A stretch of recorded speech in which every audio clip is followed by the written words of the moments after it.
quais evoluções o trade e o marketing de supermercados passaram para integrar a comunicação off e on, né?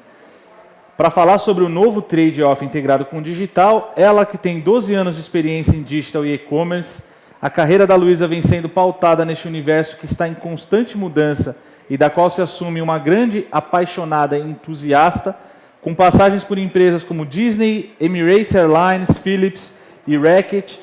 Atualmente atua como gerente de e-retail B2C na Heineken, onde encabeça o desafio de acelerar as vendas do canal ao lado de um time multifuncional, assim como aumentar a presença digital das marcas do grupo. Luísa Fontana, gerente de Retail B2C da Heineken, muitíssimo bem-vinda. Obrigada. Boa tarde a todos. É um prazer enorme estar aqui conversando com vocês. E-commerce Brasil é uma grande referência aí no segmento. Estou feliz demais em poder participar aqui com vocês. Obrigada. É um prazer tê-la conosco aqui, Luísa, e prazer revê-la, né? Então, tão curto tempo aí. Verdade. Estamos preparando aí Black Friday e Natal e o teu produto, ele é essencial. Então, vamos lá, a bola está com você. Maravilha, obrigada. Bom, gente, então aqui me desafiaram, né, a Vivi principalmente, a falar aí do novo trade-off integrado com o digital. Então, o que eu posso dizer, a princípio, é que isso vem sendo um grande desafio para a gente, tá? Antes de começar, ele já deu ali uma explicada de quem sou eu, então, vocês estão conseguindo... Não está passando, passou. Então, não tem forma melhor de uma pessoa que é totalmente digital se apresentar que não pelas suas redes sociais, não é mesmo? Então, falando aqui em questão de carreira, já foi aí super bem apresentado. Então, estou há 10 meses aqui na Heineken, enfrentando esse desafio e vem sendo cada dia mais interessante, mais bacana, porque a gente consegue ver que não só o nosso consumidor final, que é o principal, né, mas que ele está realmente reconhecendo o nosso esforço aí na ponta, a empresa inteira está comprando essa ideia. Então, são 10 meses muito felizes e muito cheio de correria aí acontecendo nessa jornada aqui dentro da Heineken. Então, no Facebook aqui, então, mostrando um pouco da vida pessoal, sou casada, sou mãe aí de 2 filhinhos caninos, um Bull Terrier e uma Boston, que a gente adotou, inclusive, agora durante a pandemia. Instagram, que eu acho que é importante a gente ter também essa divisão entre a vida pessoal e profissional, que é super importante. E seguindo a brincadeira aqui, né, que a gente mostra um pouco de quem a gente é em cada um, não tenho Tinder, né? Já sou casada, tá tudo certo, mas já rolou um fake aí, mas só para a gente dar uma introduçãozinha. Bom, em 2005, para a gente começar aqui o nosso papo, acho que todo mundo já viu ou lembra, talvez, aqui dessa imagem. Quem não viu, vamos passar a ver agora. No funeral do Papa, em 2005, a gente tinha ali na Praça São Pedro, algumas pessoas, aliás, várias pessoas, mas algumas só, que vocês conseguem ver aqui com um celularzinho na mão, algum device, alguma coisa. Em uma década, né, um pouquinho mais que uma década aí, a gente já está falando de um período em que teve a aclamação do Papa Francisco e em que a gente já estava no mundo totalmente digital. Então, a diferença de uma imagem para outra, ela é bastante forte e ela não acontece só na nossa vida pessoal, ela não vai só no momento e na forma com que a gente interage com o mundo real hoje em dia. E a mesma coisa com a forma da gente fazer mercado, ela continua quase igual. Muitas pessoas, e eu sei que muitos de vocês ainda pagam muito dinheiro por esses tabloides, né? E o tabloide não deixou de existir, só que a forma da gente ter mudou.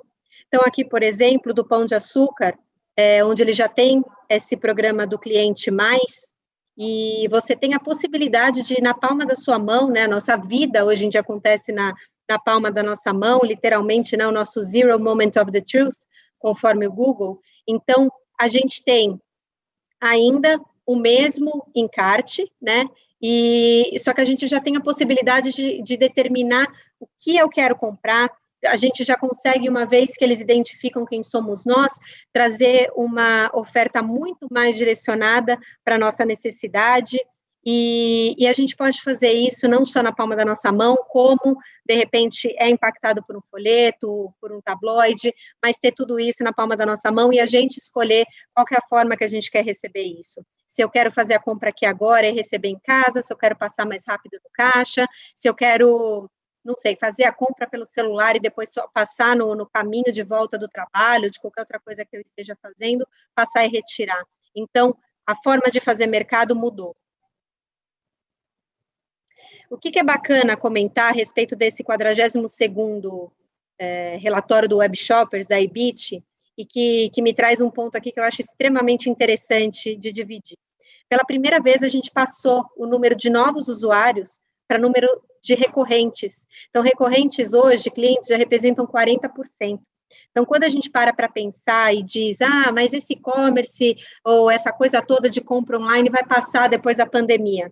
Não vai passar. Aqui já mostra, porque a gente está tendo mais recompras do que novos entrantes. Os novos entrantes, obviamente, eles são sempre muito importantes, né? Mesmo porque a gente não teria chegado nesses quase 40 bi que a gente chegou agora, nesse ano até o momento, se a gente não tivesse esses novos entrantes, independente da quantidade de compra que eles fazem, né? Mesmo porque a gente vê que o ticket médio acaba caindo, só que só por saber que existe uma recorrência, isso já traz para a gente um gás diferente para manter esse canal. Então, não é um canal de passagem. Para aqueles que têm ainda alguma dúvida em relação se é um canal que vai perdurar após o Covid, vamos só lembrar de que o e-commerce não começou com o Covid, ele foi sim acelerado em muitas companhias, inclusive aqui na Heineken, foi acelerado, obviamente, com a pandemia, mas ele não passou a existir, né? Ele não surgiu com a pandemia. Então, isso vai seguir e a gente tem que estar bem unido em todos os setores, né? E agora aqui, vindo para o nosso tema central, de quando a gente fala do trade on e do off, juntamente entendendo aonde está esse consumidor, o que ele está fazendo e qual que é a jornada dele. Quando a gente pensa no consumo de cerveja, por exemplo, aqui no nosso canal, né? A categoria, ela já aumentou, embora ela continue, sim, pequena, né, dentro do que a gente fala aí de drinks, mas uma informação aqui que eu acho que é bem válida destacar é a nossa última aqui, ó. Cerveja, ela ainda aparece como um produto de composição de carrinho, mas a venda de packs, ela aumentou 57% versus o ano anterior. O que isso também traz de informação para a gente? De que as pessoas estão dispostas a gastar mais em cada compra que ela for fazer, por alguns motivos, e um deles é fazer valer o frete. Então, na loja física, a gente não paga frete, né? Só que também tem aquele ponto de que você tem o deslocamento, então você tem, além do deslocamento, gasolina, ou transporte, ou todo o trabalho que você tem ali. Então, a gente também, junto com o trade físico, obviamente, a gente vem fazendo formas e bundles da gente trazer esse aumento de pack para também fazer o aumento do ticket dos produtos para serem colocados no carrinho e fazer valer esse frete, que muitas vezes é um frete fixo, né, dependendo do canal, a gente aqui está falando de todos, tanto de bricks and clicks, quanto convenience store, cash and carry, os aplicativos, last miles, enfim, a gente está falando de toda essa cadeia, que hoje a gente também está trabalhando muito com ela, e, no geral, é isso que a gente vem acontecendo. Então, por isso, o destaque para esse bullet aqui. É interessante a gente também ver que 40% das pessoas que realizaram suas primeiras compras online disseram, através de pesquisa, de que elas entraram através de comida e bebida. Isso é novamente maravilhoso. Até um tempo atrás, a gente falava muito da entrada por moda ou por entretenimento, né? A partir do momento que a gente compra um ingresso de cinema, a gente já está computando isso como uma compra online, né? E nesse período de Covid, né, principalmente, que não tem como a gente fugir desse tema, pelo menos por enquanto, que é o nosso novo normal, é o mundo que a gente vive agora, levar esse número em consideração é super interessante. Inclusive, o próprio Mercado Livre, né, que hoje a gente está falando do principal e maior cliente aí, varejista do Brasil, e o cara passou a ter mercado agora há pouco tempo, né? Então, conforme as necessidades foram surgindo, o varejo também foi se reinventando, correndo atrás, e a gente tem os consumidores respondendo a isso. Então, já passou um pouco aquele momento de que só vinham fazer a compra online para tickets muito mais altos, ou para comprar eletroportáteis, domésticos, linha branca, marrom, enfim. A gente está aqui em comidas e bebidas e muito bem colocados. Uma consequência também, falando dentro da nossa linha de bares e restaurantes, que são os on-premises, né, que é onde você compra para consumir o produto, o termo de como vender pelo iFood, ele teve um aumento de 185% no Google durante a pandemia. Isso foi, sim, esse movimento de digitalização. Então, teve até uma live que eu fiz há pouco tempo com o Francesco, da Intellibrand, e com o Rubens Santana, em que a gente falou bastante sobre isso. A digitalização, ela não acontece necessariamente pelo canal que você escolhe, né? Ele não precisa ser aquela grande tecnologia, né? Na verdade, não canal, tecnologia, não precisa ter uma grande tecnologia, algo muito incrível por trás. A partir do momento que o barzinho do seu Zé passou a vender pelo WhatsApp, ou passou a vender pelo iFood, ele passou a se digitalizar. E antes, isso acontecia só no ponto físico. E agora, como que o seu Zé vai fazer para vender no digital? Como que ele vai fazer essa mudança, né, esse shift de negócios? A gente, como indústria, a gente tem que ter esse papel também de ajudá-los e instruí-los a como fazer melhor o negócio deles. Porque, afinal, durante esse período, né, e aqui pegando só a informação de março, 9 milhões de novos downloads, eles aconteceram nos 3 principais aplicativos de entrega. Então, além da gente mostrar para eles como eles têm que fazer isso lá dentro, e hoje a gente tem algumas formas de fazer isso, eu vou dar aqui alguns exemplos para vocês, mas a mudança tem que vir principalmente de dentro, aqui da indústria, para fora. O varejo precisa da gente tanto quanto a gente precisa deles. Eles sabem fazer o negócio deles, e a gente sabe fazer aqui, no nosso caso, a cerveja. A gente sabe fazer a melhor cerveja do Brasil aí, segundo os consumidores. Não sou nem eu falando, hein? São vocês, consumidores, que falam isso. E aí, vem sempre aquela pergunta, né? De como que eu posso atuar no canal digital do meu cliente. Então, o primeiro e mais importante passo é a gente conhecer como que é o canal. Então, isso eu venho conversando bastante com o meu time interno, o apoio que eu e aqui o meu time, a gente vem tendo, né, da diretoria de indiretos, justamente a gente mostrar para o pessoal que vale a pena investir no e-commerce e que não é um bicho de 7 cabeças. Então, está todo mundo super acostumado com esses canais tradicionais, né, os representantes comerciais, distribuidores, atacadistas, etc. E quando a gente fala em moderno, a gente falava até então em e-commerce, marketplaces, os próprios aplicativos, redes sociais, etc., etc. Mas hoje em dia, isso se mistura muito. Então, a gente tem esse ecossistema em constante mudança. As verdades absolutas sobre esse canal não existem. Até ontem, por exemplo, o Magazine Luiza não tinha um aplicativo de entrega de delivery, né, de food delivery. Hoje ele já tem. Até antes de ontem, Site Mercado, que foi também um grande parceiro aqui para a gente, para os pequenos varejos, ele era ali independente, hoje ele foi comprado pelo iFood. Então, as coisas acontecem muito e super rápido, e é importante a gente estar, sim, em constante aprendizado, indo atrás, olhando, conversando com o nosso time. Mostrar para eles, principalmente para o trade, né, e para as nossas diretorias, porque ter o apoio deles é simplesmente essencial, mostrar para eles de que esses canais tradicionais, o canal moderno, ou os canais modernos, eles estão sempre se intercalando, e nós somos parceiros no fim do dia. A gente tem que dar para o nosso consumidor a possibilidade dele escolher o que ele quiser. Se ele quiser começar uma compra pelo online e retirar offline, ele vai fazer isso. Inclusive, existem estudos que mostram que 30% dos consumidores que fazem um retire em loja acabam comprando mais alguma coisa. Até um tempinho atrás, a gente fez uma ativação com um varejo regional, em que, quando você fazia o clique retire, chegando para retirar, a gente oferecia mais um pack da bebida em promoção e você levava um copo. Então, era um compre e ganhe. A gente está casando novamente os canais. A gente tem que mostrar que os canais são, novamente, complementares. A gente não está tirando um de um lado do outro e a gente não tem que brigar por isso. Os consumidores, a gente tem que olhar para eles no centro de tudo.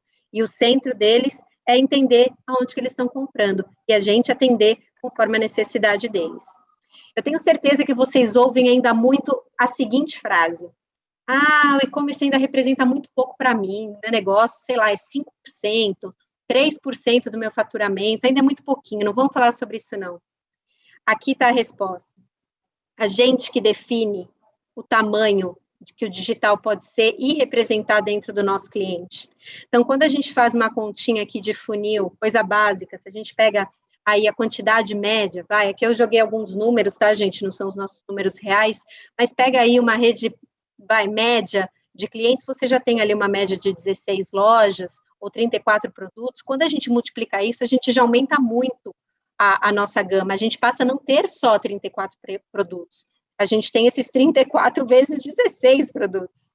E aí, se a gente pegar 100 visitantes por dia, e aí eu estou falando aqui do site, quando a gente passa para a loja física, esse é o outro ponto, não adianta a gente chegar para conversar com o trade físico falando só o nosso tecnês. Não vão entender, vão jogar a gente para a esquina e acabou. A gente tem que levar a fundo como isso acontece hoje já no dia a dia deles. Eles têm que também se sentir parte da gente, assim como a gente tem que entender o mundo deles. Né? Eu tenho 12 anos de experiência com e-commerce e digital, e quando falam, vamos fazer uma ponta de gôndola, uma ilha, não sei o que, eu falo, gente, que negócio difícil, ficar mandando mobiliário para cá, para lá, é super complexo, né? Então, pensando aqui, novamente, no mundo físico, 100 visitas por dia numa loja não é nada estrondoso, tampouco para um site. Aqui a gente já tem mais possibilidades, 55 mil possibilidades. Se eu pegar só 1% do conversion rate, né, uma taxa de conversão, eu tenho 550 pedidos. Ficando legal essa conta. E se eu pegar um ticket médio, aqui no meu caso de R$40, que também não é nada fora do comum, eu tenho 660 mil de receita. Isso me significa o quê? Se eu seguisse essa mesma batidinha pelos 12 meses, eu teria 8 milhões de sellout. A gente está deixando, talvez, 8 milhões de sellout na mesa. E a gente que tem que levar isso para o cliente. Às vezes, eles não têm ainda essa visão. Vamos lembrar, o cliente, o varejo, precisa da gente tanto quanto a gente precisa dele. Tem que ser literalmente uma parceria. Aí vocês devem estar pensando, né? Ok, Lu, mas e aí, como é que eu faço isso acontecer no meu cliente? Aí eu vou trazer antes para vocês uma pergunta, antes de responder essa questão. Vocês sabem qual que seria, ou qual é a relação entre a Venezuela e o ponto de venda virtual de vocês hoje? Ou como pode estar sendo esse ponto de venda virtual de vocês hoje? É isso. Olha que tristeza. Essa gôndola horrorosa. Eu tenho certeza que trade nenhum nesse Brasil, ou de vocês aí que estão me assistindo, aceitaria uma gôndola dessa em nenhuma loja, em nenhum cliente, nem na sua própria loja, obviamente. Então, por que a gente deixa isso acontecer dentro do nosso ponto de venda digital? A gente não pode fazer isso. Cada vez que a gente deixa ali um produto sem estoque, a gente está perdendo uma venda. Cada vez que a gente deixa um produto com um título errado, a gente está perdendo uma venda. Cada vez que a gente deixa uma imagem errada para um produto que não esteja de acordo ali com a descrição, com a imagem, ou que a gente deixa ele pobrezinho, só joga o produto lá e não coloca mais nada de informação, a gente está perdendo venda, a gente está perdendo visibilidade. Aqui dentro, a gente tem a nossa diretora aqui de trade, ela tem um grito de guerra que é 1, 2, 3, presença. Então, é isso que a gente está fazendo hoje, presença. Isso daqui não é uma presença aceitável. Então, a gente não pode aceitar isso. Se a gente não aceita no ponto físico, a gente também não pode aceitar esse tipo de exposição nos nossos clientes digitais também. Como que a gente faz isso hoje? A gente mostra para eles que eles precisam conhecer como funciona a loja digital, que são através de 7 KPIs básicos, que a gente chama, que é para a loja perfeita, né, que é o Perfect Store Execution. Então, primeiro a gente fala, obviamente, em busca, né, mais de 50% hoje das vendas são provenientes das buscas, e eu estou falando aqui de busca tanto in platform, que é dentro do cliente, quanto out of platform, quando a gente fala de uma rede social, de um Google, enfim, a gente tem que olhar para as duas buscas, tá? Título de produto, ele é extremamente importante, porque nem sempre as pessoas conhecem o nosso produto. Se a gente não coloca o título correto e o título de acordo, talvez a gente nem consiga ser considerado na hora que for feito um search.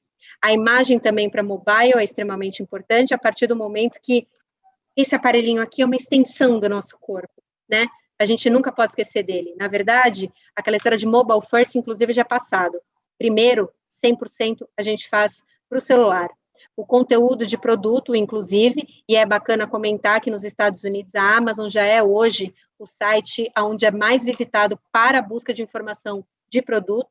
Quem dera, né? Se de repente a gente tem aí um site de varejo, que ele passa a acontecer a mesma coisa.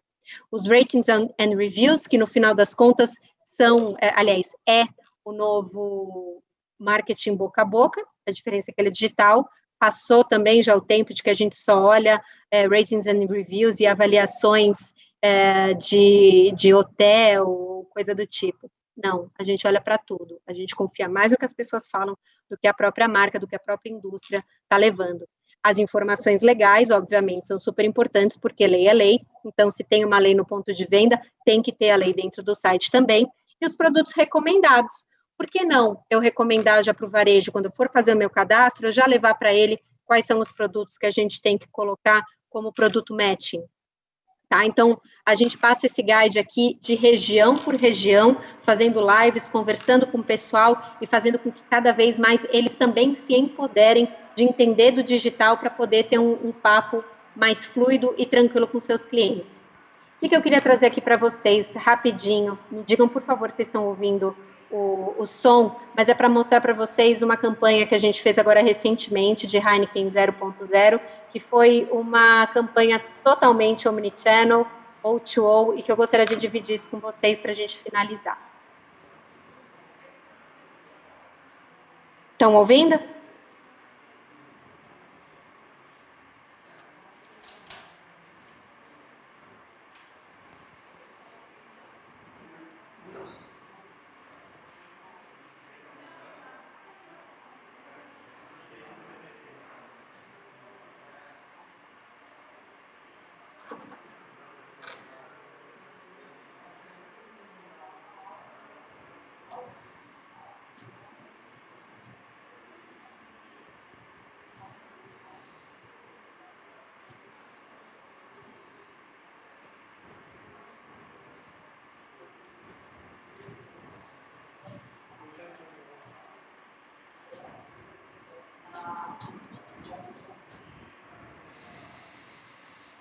Então, Heineken 0.0, agora você pode, esse é o nosso mote, agora você pode tomar sua Heineken a qualquer momento, em qualquer lugar, o mesmo sabor. A gente levou muito tempo para chegar nessa fórmula perfeita e ela aconteceu e hoje ela já está no mercado e super, super forte. A gente forçou e foi muito atrás de sampling. Era um produto novo, que a gente sabe que é um tipo de categoria que é muito difícil, né, de repente ser ali comprada, porque tem muito aquele falso pensamento de que só toma cerveja zero ou mulher grávida ou quem está doente, alguma coisa do tipo. E não, muito pelo contrário. Agora a gente traz novos momentos para você poder degustar a sua Heineken, né? A mesma qualidade, o mesmo sabor, inclusive ela é feita no mesmo processo que é feita a nossa Heineken normal, né? A única diferença é que no momento em que a gente deixa ela descansando para ter a fermentação natural, esse líquido é retirado. Então, a gente colocou isso em várias frentes, inclusive, aqui, não sei se vocês conseguem ver essa imagem aqui de cima, esse daqui foi um dia que eu pedi um hambúrguer do Burger, veio também aqui com o sampling, tá? A gente criou um SKU exclusivo para o sampling, até meu cachorro aqui quis ver, eu fiquei em dúvida se ele queria a cerveja ou se ele queria um hambúrguer. Então, a gente fez isso acontecer muito nos dois canais, tá? Inclusive pelo momento que a gente está passando. A gente está passando por uma pandemia, então é complicado a gente deixar também só promotor na rua ou promotor no mercado. As pessoas estão com medo ainda, né? E não estavam saindo. Então, a gente ter feito isso pelo digital facilitou muito a nossa vida. Então, a nossa campanha foi sempre baseada do início ao fim, no online to offline. No início ao fim da operação, a gente se preocupou com isso. O trade físico criava os materiais que, inclusive, mostravam qual era a forma correta da gente fazer tudo em parceria aqui com o meu time, de como que a gente tinha que fazer esse tipo de comunicação. Não eram comunicações separadas. Eu sou o físico, você é o digital, fulana não sei o que, não. Todo mundo junto, 360, assim só e dessa maneira apenas que funciona. Aqui mais alguns exemplos também para vocês, mostrando como que esses produtos eram enviados, os e-mails marketing que a gente fazia, tudo seguindo sempre a mesma linha de comunicação. Então, você olhava num ponto de venda, recebia um e-mail, ou era impactado em rede social, a gente manteve essa linha de mesma comunicação de um ponto para outro. Isso, novamente, sempre muito comprado, tanto pelo trade-off, quanto pelo trade, pelo físico, né? Quanto pelo nosso aqui digital. Perdão. O que eu queria trazer para vocês como mensagem final? O futuro, ele nada mais é do que algo parecido com o passado, só que de uma maneira melhor. Até um tempo atrás, a gente ia receber o leiteiro no mesmo horário, da mesma marca, o mesmo cara, passando na sua porta em determinados dias. Perdeu? Perdeu, vai ficar sem leite. Hoje, a diferença é que você pode talvez receber isso, inclusive, por Android. A gente está falando perdão, falei Android, não Android, me fugiu o nome. Drone? Drone, muito obrigada. Fugiu o nome. Então, a gente pode continuar tendo aquilo que a gente já tinha no passado, a gente vai continuar recebendo coisas em casa, mas de uma maneira melhor, uma maneira cada vez mais personalizada. E isso que é o bacana também desse canal, a gente pode personalizar tudo e mais um pouco que a gente quiser. E também como mensagem final, vamos pensar que sempre tem os profissionais, e nós somos hoje esses profissionais, em que a gente pensa em um formato aqui, no caso teve algum arquiteto, paisagista, que ele pensou aqui nesse caminho, né? Então vamos colocar os tijolinhos aqui e tal. Só que as pessoas não queriam passar por aquele caminho, e eles criaram um shortcut, criaram aqui uma outra passagem, que era o que eles queriam. Então, a gente tem sim que pensar e colocar sempre o consumidor à frente. A gente tem que parar, a gente tem que olhar, a gente tem que ouvir, e aí sentir o cliente para poder... O áudio aqui. Eu acabo e agradeço a vocês pela oportunidade. Luiz, a gente que agradece aqui em nome de todo o e-commerce Brasil. Não vejo a hora de receber Heineken gelada via drone. A gente vai chegar lá. Muito obrigado. Estamos pertinho. Estamos mais perto do que nunca. Mais perto que nunca. Muito obrigado, Luísa. Espero revê-la em breve nos nossos eventos. Obrigada, eu que agradeço. A gente se vê logo, logo. Obrigada. Obrigado. Tchau, tchau. Tchau, tchau.